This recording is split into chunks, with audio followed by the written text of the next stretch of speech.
Okay, you heard my speech. I just have one additional comment in English and French, and then I look forward to your questions. We've learned now additional example of Brookfield Investments, and specifically Mark Carney, another fund that he managed, where they used the location of Uglan House in the Cayman Islands. And this is a particular location that was referred to by Obama, former President Barack Obama, as either one of the busiest workplaces or the largest buildings in the Cayman Islands, or a massive tax evasion space. This is a space where over 15,000 businesses have been registered to this one property, this one location.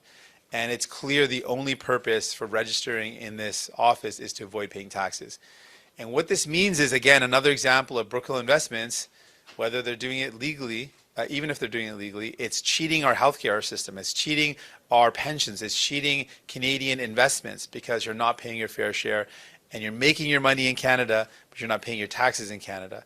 And I'm worried that if Mark Carney was a chair of a company and was the head of this fund and made this decision as recently as just a couple months ago, he's not going to be someone that's going to crack down on offshore tax havens. He's not going to make sure companies pay what they owe and invest in our country. At a time when we're going through so much uncertainty, we need that revenue, we need those investments, so we can actually invest in our healthcare, we can protect workers, we can increase EI payments so workers can actually keep their homes and pay their bills. So I'm worried about that, and there's just more evidence that Mark Carney has chosen to not contribute to Canada when he was managing these huge funds. And here's another example now in the Cayman Islands.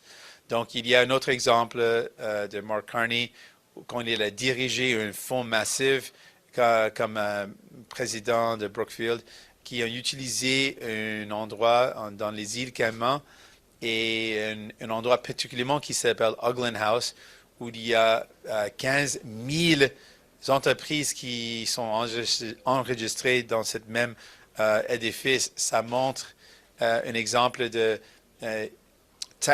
évasion fiscale. Et c'est quelque chose qui nuit aux efforts d'investir dans notre système de santé. C'est nuit aux investissements dans notre infrastructure publique. Donc, ça montre encore un autre exemple de Mark Carney qui a décidé par exprès d'éviter de payer des impôts au Canada. Si une entreprise fait des profits au Canada, cette entreprise doit payer leurs impôts au Canada. Donc, ça, c'est un grand problème et ça montre des mauvaises valeurs. Avec ça, with that, I'm ready for any questions. Thank you very much. We'll now take the questions from the press. One question, one per journalist. Maintenant, on va prendre les questions des journalistes. Une question et une relance par journaliste. On va commencer avec Valérie Gamache, Radio-Canada. Bonjour, M. Singh. Encore aujourd'hui, M. Carney a mis son chapeau de premier ministre, donc il ne fait pas campagne. Est-ce que vous trouvez que depuis le début, il abuse justement de ce rôle de premier ministre en se soustrayant là, à la campagne électorale? C'est concernant parce que il me semble qu'il essaie de prendre des décisions sans avoir de transparence. Ce sont des décisions de renégocier un contrat où les Canadiens doivent avoir leur voix. On doit avoir plus de transparence. Une question qui se soulève, c'est qu'est-ce qu'il va donner, qu'est-ce qu'il va concéder dans ces négociations. Ce sont des questions importantes. Et pour moi, je suis clair qu'on ne va jamais concéder les valeurs et les principes comme notre système de santé publique et universel, la langue française, la culture québécoise, notre eau, nos ressources naturelles, nos minéraux critiques.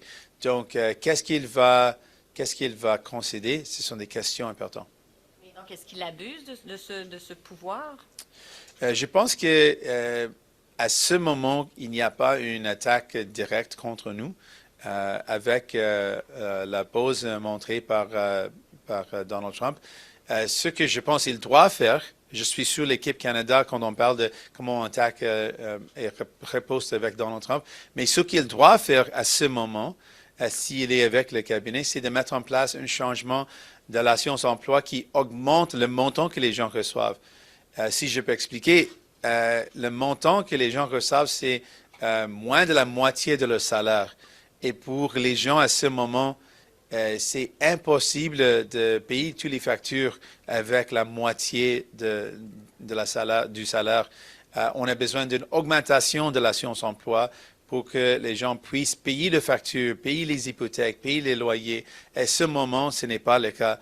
Donc, on doit changer ça. J'espère qu'ils prennent le temps de régler ça parce qu'on a eu beaucoup de pertes des emplois déjà et les gens méritent d'avoir une assurance emploi qui aide les gens. Thank you. Next question, Ian Bailey, the Globe and Mail. Mr. Singh, we've heard obviously for the last little bit about your views on New Democrats making a difference and such, but to move to an event, the debates next week, given the dire situation for your party, what do you think you specifically have to accomplish in these two debates? We want to make the case for Canadians that Canada works best when one party doesn't have all the power. And when people have voted for New Democrats, they voted for a party and leaders that have gone to Ottawa and fought for them and delivered for them. Because people voted for us, we were able to deliver things like dental care and the first steps towards national pharmacare. Because people voted for us, we were able to hold the government to account. So I want Canadians to know, in this time of uncertainty, there's a lot of serious questions. What are we going to defend? How are we going to fight back? What do we need to protect?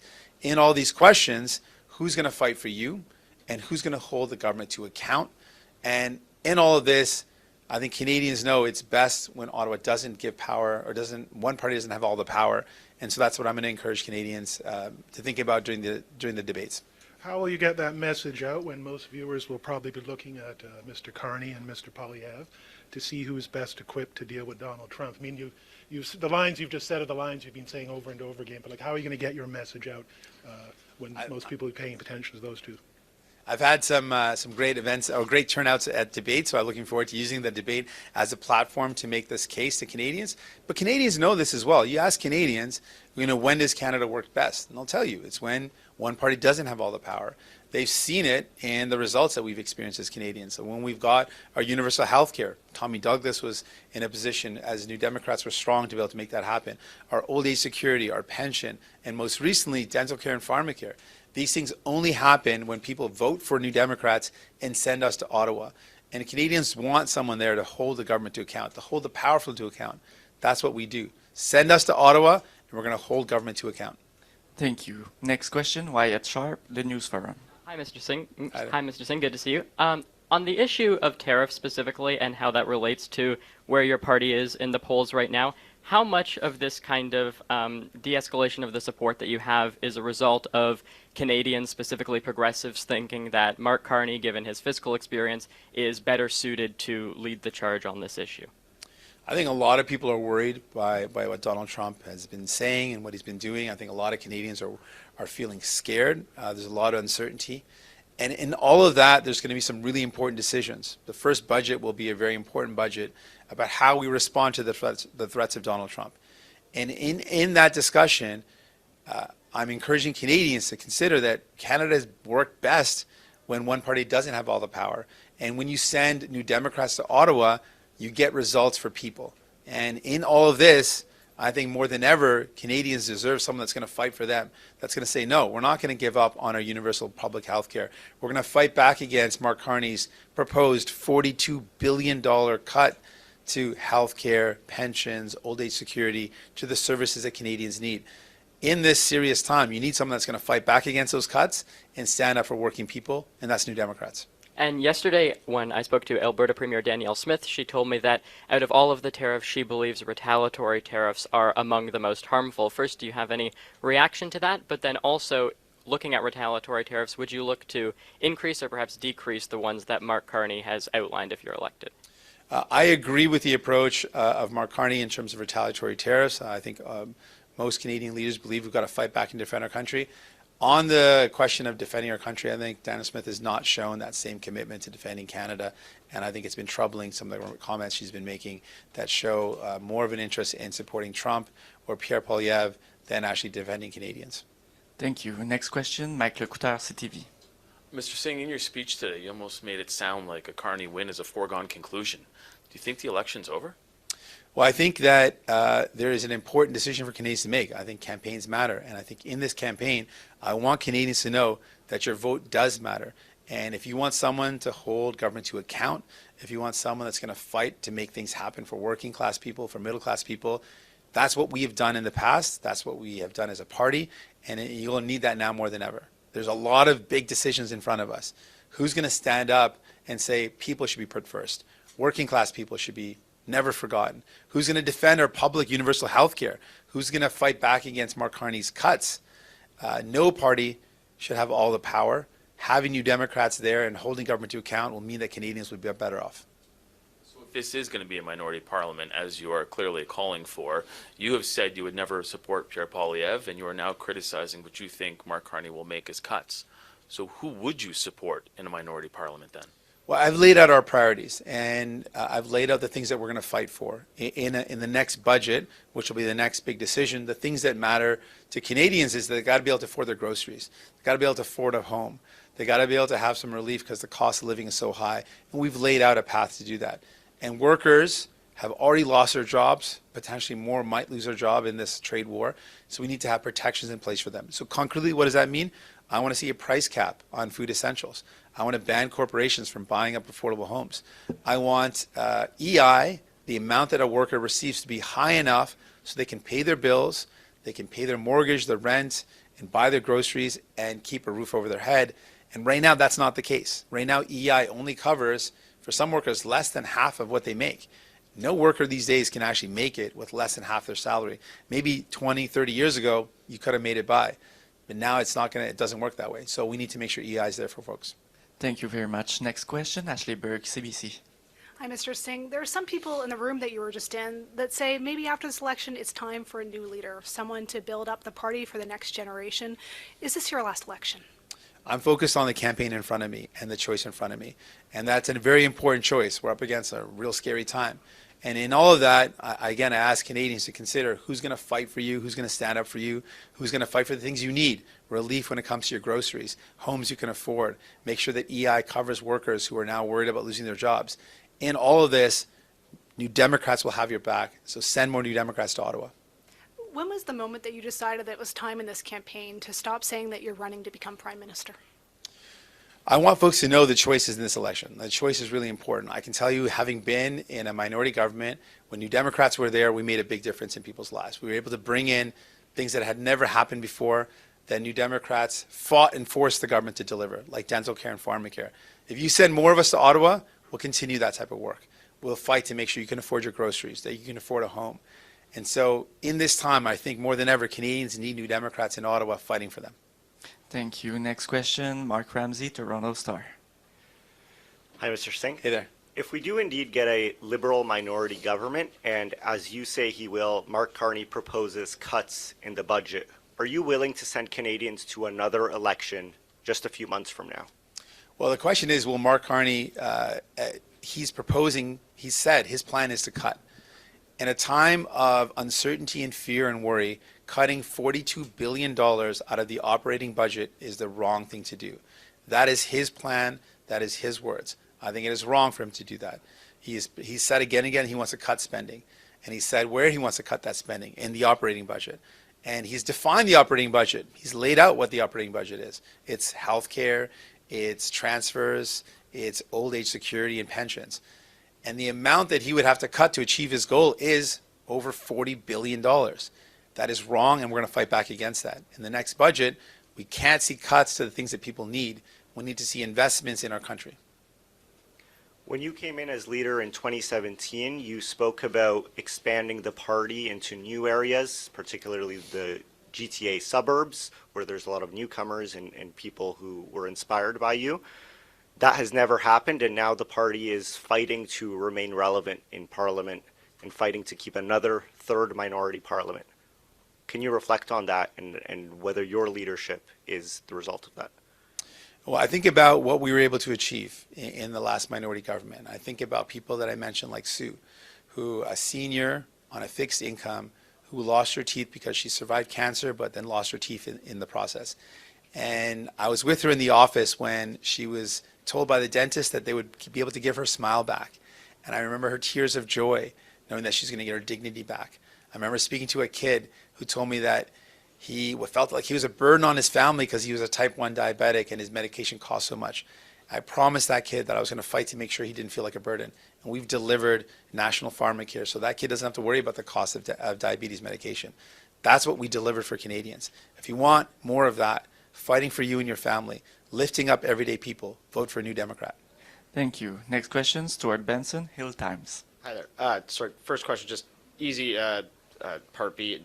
Can you confirm or promise that your costed platform will be out before the Wednesday debate? And then second part is, do you think that some of your promises, the accusations you make of your opponents wanting to do cuts, would have had more impact or effect had your platform been out more and there had been a more concrete and detailed sort of path forward, as you say?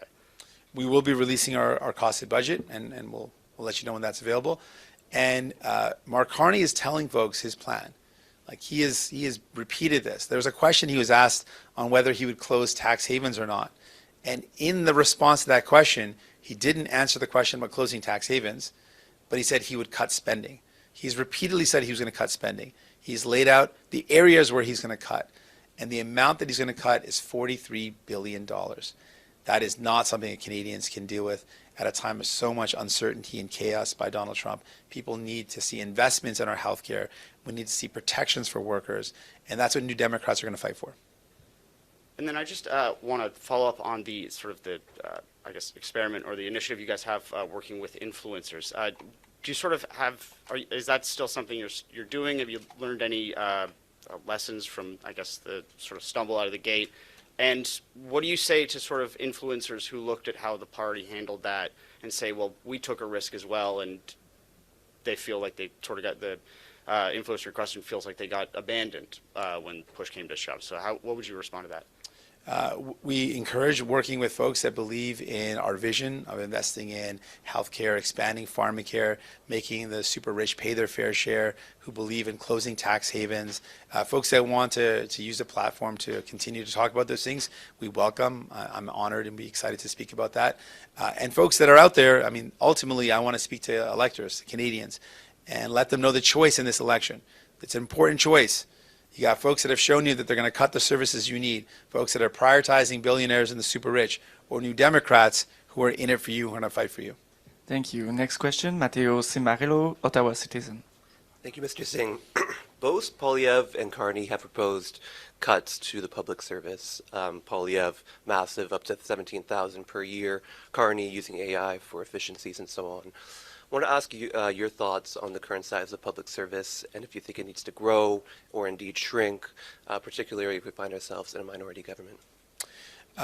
So we're, like I mentioned, the context we're in right now, we got the threats of Donald Trump and job losses already happening. People are already losing their jobs because of the steel and aluminum tariffs and the auto tariffs. And there's more threats of job loss in the future. At a time when people are worried about losing their jobs, a potential recession, cutting more jobs is the wrong thing to do. So I reject the proposal of cutting jobs at the public sector. That's the last thing we need to do right now. These are folks that provide the services we need. And with the uncertainty, there might be more services that we need to provide to Canadians. There might be an uptake of folks that find themselves without a job. They might need access to employment insurance. We're going to need more public.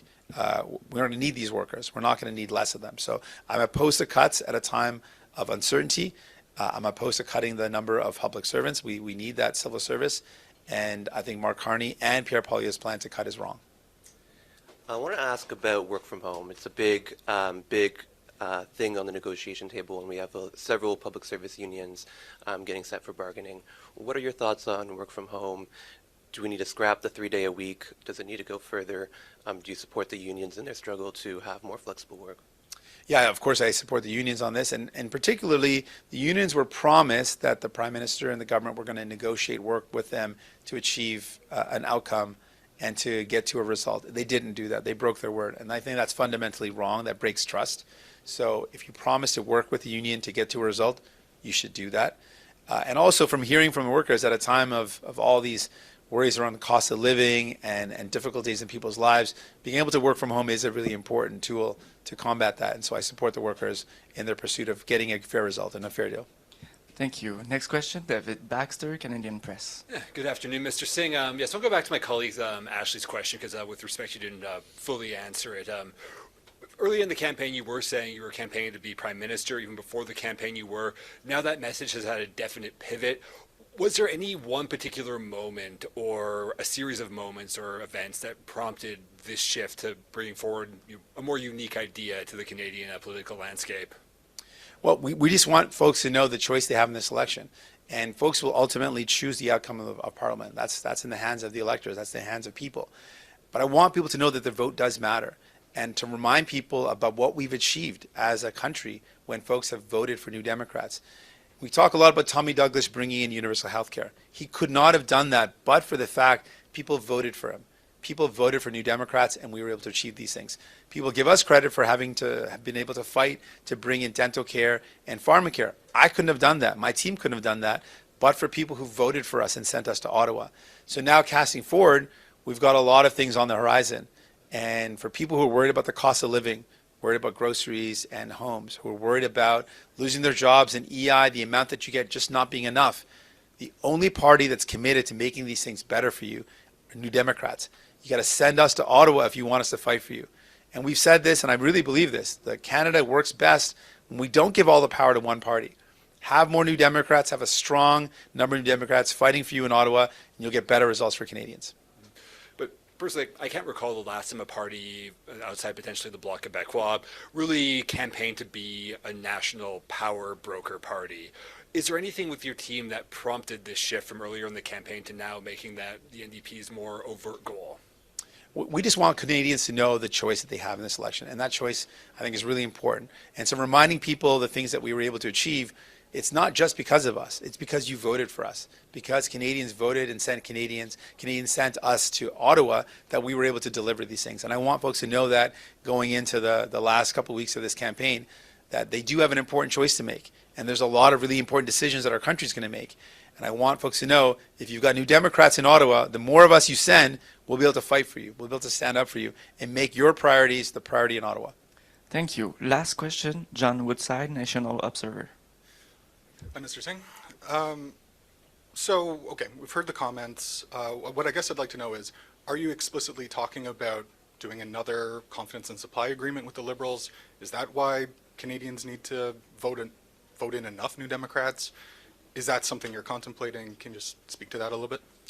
Sure. We're talking about the next budget, and the next budget. So the government's gonna be voted in, and then quickly after there'll be a throne speech and a budget. In that budget, that'll be the first budget to respond to the threats of Donald Trump, the threats of the global uncertainty and the trade war. In that budget, we've laid out our priorities, the things that we want to fight for: rent control, a price cap on grocery essentials, real concrete steps to make life more affordable. Okay. Well, maybe let's put it this way. The confidence and supply agreement, in the past I've heard you speak about how, even if you haven't gotten the credit for it that, perhaps you believe you should, in the past you've described this as being an effective leader for the NDP, one of the most effective, in fact, to get across pharmacare, dental care, etc. Now, if we're talking about potentially doing another type of agreement, if enough New Democrats get elected, is this effectively the new space for the party to be this kind of broker? Were there any lessons learned from that? And let me just kind of add into that question. A lot of the criticism that I think you've been facing lately has sort of swirled around partnering up with the Liberals, yes, pushing them to do certain things, but then them taking the credit for it. So, how do you navigate that as a party leader? If the polls are not doing very well, but that's your room for influence? Well, we just look at our history. This is what we have done as a party. Throughout the history of our country, literally every single social program was introduced by New Democrats being in a position of power to do that. We look at universal health care, Tommy Douglas. We look at old age pension and old age security and pensions, New Democrats. Dental care and pharmacare, New Democrats. The things that we've done as a society to lift up people, to help out everyday working class and middle class families have come as a result of people voting for New Democrats. That's been the position we played for a long time. Elect enough of us, we can make an influence in getting people some real relief. Things like a price cap on food essentials. Things like making sure that big corporations don't buy up affordable homes, banning them from doing so. These are things New Democrats can deliver for you. Thank you very much. That concludes the press conference for today. Merci beaucoup. C'est ce qui conclut la conférence de presse d'aujourd'hui. Bonne journée. Merci. Thanks so much. Appreciate it.